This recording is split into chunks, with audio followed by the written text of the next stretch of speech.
پیارے دوستو، بہت کم لوگ یہ جانتے ہیں کہ حضرت ابراہیم علیہ السلام سے پہلے خانہ کعبہ دنیا کی جو پہلی مسجد ہے اس کی تعمیر حضرت آدم علیہ السلام نے تب کی تھی جب ان کو اللہ تعالیٰ نے جنت سے نیچے زمین پر بھیجا تھا۔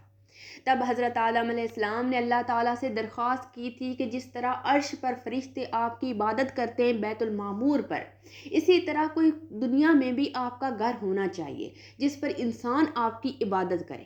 تب اللہ تعالیٰ نے حضرت جبرائیل علیہ السلام کو حضرت آدم علیہ السلام کی رہنمائی کے لیے بھیجا۔ حضرت آدم علیہ السلام کی رہنمائی کرتے ہوئے حضرت جبرائیل علیہ السلام نے خانہ کعبہ کو بالکل بیت المعمور کے نیچے تعمیر کروایا۔ خانہ کعبہ کی تعمیر کے تقریباً 40 سال بعد حضرت آدم علیہ السلام ہی پہلے وہ انسان تھے جنہوں نے مسجد اقصیٰ کی بھی باقاعدہ تعمیر کی، یا یہ کہہ سکتے ہیں کہ اس کی باقاعدہ بنیاد رکھی۔ اس کی مسافت کو خانہ کعبہ سے تقریباً 1234 کلومیٹر رکھا گیا۔ بعض مورخین کا یہ بھی خیال ہے کہ حضرت نوح علیہ السلام کی قوم پر جب طوفان آیا تو یہ مسجد اقصیٰ بھی منہدم ہو گئی تھی، لیکن کچھ مورخین یہ بھی لکھتے ہیں کہ حضرت عیسیٰ علیہ السلام سے 3000 سال پہلے اس شہر کو کنعان کے لوگوں نے دوبارہ یعنی یبوسیوں نے آباد کیا تھا۔ اس سرزمین کا نام فلسطین کنعان کے لوگوں نے ہی رکھا تھا جو صدیوں سے یہاں رہتے آئے تھے، اور مورخین کا یہ بھی ماننا ہے کہ انہی یبوسیوں نے ہی حضرت ابراہیم علیہ السلام کی آمد سے قبل مسجد اقصیٰ کی تعمیر نو بھی کر دی تھی۔ حضرت ابراہیم علیہ السلام نے حضرت اسماعیل علیہ السلام کے ساتھ مل کر خانہ کعبہ کی تعمیر کی، جو پہلی تعمیر نہیں تھی۔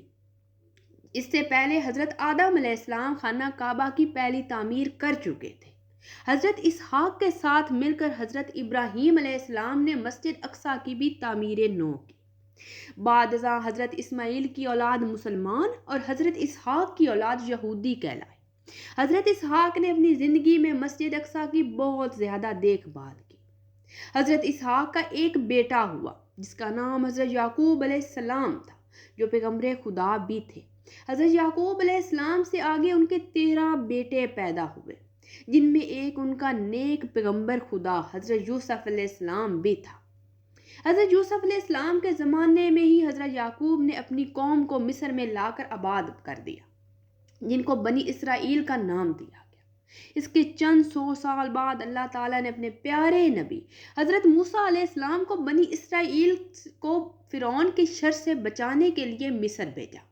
حضرت موسیٰ کی قیادت میں بنی اسرائیل مصر سے واپس فلسطین کی طرف نکلے۔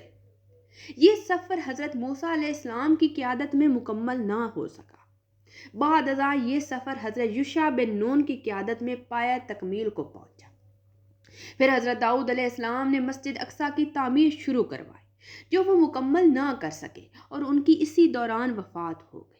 ان کی وفات کے بعد ان کے پیارے بیٹے حضرت سلیمان علیہ السلام نے مسجد اقصیٰ کی تعمیر مکمل کی۔ عراق کے بادشاہ بخت نصر نے سن 587 قبل مسیح میں اس پر حملہ کیا اور بیت المقدس کی اینٹ سے اینٹ بجا دی۔ عورتوں اور بچوں کو اپنے ساتھ گرفتار کر کے بابل شہر لے گیا۔ یہودیوں کے صحیفے نظر آتش کر کے 1,00,000 یہودی قیدی بنا لیے گئے۔ پھر کچھ عرصے بعد بخت نصر کی حکومت کو زوال پہنچا۔ ایران کے بادشاہ نے بابل پر حملہ کر کے تہس نہس کر دیا۔ تمام یہودیوں کو واپس یروشلم بھیج دیا گیا۔ حضرت زکریا علیہ السلام کے نام سے آج بھی مسجد کے احاطے میں ایک جگہ موجود ہے۔ حضرت عیسیٰ کے متعلق بہت ہی اہم مقامات وہاں پائے جاتے ہیں۔ روم کے لوگوں نے مسجد اقصیٰ پر حملہ کر کے اس کو منہدم کر دیا۔ حضرت عیسیٰ علیہ السلام کو آسمان پر اٹھانے کے 70 سال بعد مسجد اقصیٰ پر روم کے لوگوں نے حملہ کر کے بہت بڑے پیمانے پر تباہی پھیلائی۔ مسجد اقصیٰ کی صرف 4 دیواری ہی تھی جو باقی رہ گئی۔ بنی اسرائیل پر یہ بڑا سخت وقت تھا۔ مسجد اقصیٰ آخری نبی حضرت محمد صلی اللہ علیہ وآلہ وسلم کے آنے تک اسی حالت میں برقرار رہی۔ بعد ازاں واقعہ معراج پیش آیا۔ جیسا کہ سورہ بنی اسرائیل میں ہے کہ وہ ذات پاک ہے جو ایک رات میں اپنے بندے کو مسجد حرام یعنی خانہ کعبہ سے اٹھا کر مسجد اقصیٰ جس کے گردا گرد ہم نے برکتیں برقرار رکھی ہیں تاکہ ہم اسے اپنی قدرت کی نشانیاں دکھائیں، بے شک وہ سننے اور دیکھنے والا ہے۔ آپ اور تمام مسلمان جب تک مکہ میں رہے مسجد اقصیٰ کی طرف منہ کر کے نماز ادا کرتے رہے۔ یہ مدت کل 12 سالوں پر مشتمل تھی، اور جب مکہ سے مدینہ ہجرت کی تب بھی 17 ماہ تک ایسے ہی نماز ادا کرتے رہے۔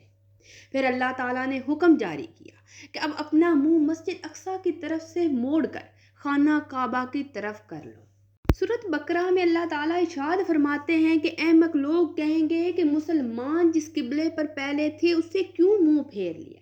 تم کہہ دو مشرق اور مغرب صرف خدا کا ہے، وہ جس کو چاہتا ہے سیدھے راستے پر چلاتا ہے، اور اس طرح ہم نے تم کو امت معتدل بنایا تاکہ تم لوگوں پر گواہ بنو، اور پیغمبر آخر زمان تم پر گواہ بنیں گے۔ اور جس قبلے پر تم پہلے تھے اس کو ہم نے اس لیے مقرر کیا تھا تاکہ معلوم کریں کون ہمارے پیغمبر کا فرما بردار ہے اور کون الٹے پاؤں پھر جانے والا ہے، اور یہ بات لوگوں کو گراں معلوم ہوتی، مگر جن کو وہ ہدایت بخشی، اور اللہ ایسا نہیں ہے کہ ایمان کو یوں ہی کھو دے۔ اللہ تو لوگوں پر بڑا مہربان اور رحمت فرمانے والا ہے۔ حضرت محمد مصطفیٰ صلی اللہ علیہ وآلہ وسلم کی وفات کے 6 سال بعد مسلمان مختلف ممالک فتح کرتے یروشلم پہنچ گئے۔ اس وقت وہاں عیسائیوں کی حکومت تھی، اور صلح کے لیے یہ شرط رکھی کہ مسلمانوں کے خلیفہ خود آئیں تو وہ انہیں شہر کی چابی حوالے کر دیں گے۔ چنانچہ حضرت عمر فاروق رضی اللہ تعالیٰ عنہ خلیفہ دوم خود تشریف لے گئے اور عیسائیوں سے معاہدہ کر کے یروشلم کو اسلامی حکومت کے ماتحت لے آئے۔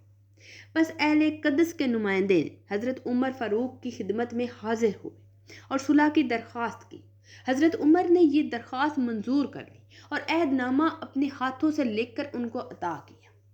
عہد نامہ میں درج تھا کہ اہل ایریا کو یہ ایمان دیا جاتا ہے کہ ان کی جان، مال، گرجا اور صلیبوں سب کو ایمان دی جائے گی۔ بیماروں، تندرستوں، سب کو مذہب کے لوگوں کو یہ ایمان شامل ہے۔ وعدہ کیا جاتا ہے کہ ان کے عبادت خانوں پر قبضہ نہیں کیا جائے گا، نہ ان کو گرایا جائے گا، ان کے دینی معاملات میں مداخلت نہ کی جائے گی، اور یوں بھی کسی کو تکلیف نہیں دی جائے گی۔ البتہ ان کے پاس یہودی نہ رہنے پائے۔ اہل ایریا کا فرض ہے کہ وہ جرمانہ ادا کرتے رہے اور رومیوں کو اپنے شہر سے خارج کر دے۔ جو رومی شہر سے نکلے گا اس کی جان و مال سے کوئی لغزش نہیں ہوگی، حتیٰ کہ وہ اپنے وطن سلامتی سے پہنچ جائے۔ اگر اہل ایریا اس طرح کے معاہدے پر قائم رہتے ہیں تو اس کو مانا جائے گا۔ اس کے علاوہ کوئی بھی رومیوں کے ساتھ جانا چاہتا ہے تو وہ جا سکتا ہے۔ اس عہد نامے کے بعد اہل قدس نے دروازے کھول دیے۔ جب حضرت عمر فاروق داخل ہوئے تو شہر میں سب سے پہلے مسجد اقصیٰ میں تشریف لے گئے اور 2 رکعت نماز رکبۃ المسجد ادا کی۔ سن 1099 میں عیسائیوں کی مشترکہ فوج نے، جنہیں صلیبی فوج بھی کہا جاتا تھا، انہوں نے یروشلم پر حملہ کیا اور 5 ہفتوں کی جنگ کے بعد یروشلم پر قبضہ کر لیا۔ اس دوران انہوں نے قتل عام کیا، ہزاروں مسلمان عورتوں اور بچوں کو قتل کر دیا۔ اس کے بعد صلاح الدین ایوبی مسلمانوں کے بادشاہ مقرر ہوئے، جو بہت بہادر بادشاہ تھے۔ انہوں نے ایک بار پھر مسلمانوں کو جمع کیا اور صلیبی افواج کے خلاف جنگ کی قیادت سنبھالی۔ 1187 میں صلاح الدین ایوبی نے یروشلم کو ایک بار پھر آزاد کروایا، اور صلاح الدین ایوبی نے ہی خوبصورت منبر بھی مسجد اقصیٰ میں نصب کروایا۔ بدقسمتی سے یہ منبر 1969 میں ایک یہودی کے ہاتھوں نذر آتش ہو گیا۔ 1918 میں سب کچھ تبدیل ہو گیا۔ برطانوی حکومت نے یروشلم کو اسلامی حکومت سے چھین کر فلسطین کو اپنے قبضے میں کر لیا۔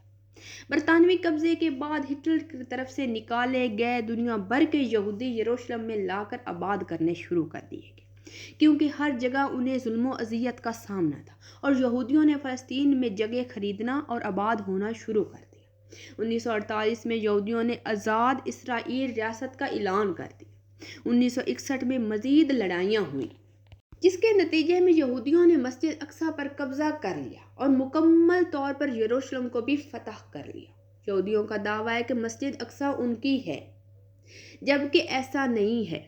یہودی فلسطین کے اصل باشندے نہیں ہیں، وہ باہر سے لا کر آباد کیے گئے ہیں، اور آباد ہوتے ساتھ ہی انہوں نے مسلمانوں کو وہاں سے بھگانا اور جہاں بھی مسلمان ملتے ان کا قتل عام کرنا شروع کر دیا، جس کے نتیجے میں تنگ آ کر فلسطین کے مسلمانوں نے ایک تنظیم بنائی جس کا نام حماس رکھا گیا، اور کافی سارے مسلم ممالک جن میں سعودی عرب اور ایران جیسے طاقتور ملک شامل ہیں، انہوں نے حماس کا ساتھ دینا شروع کر دیا۔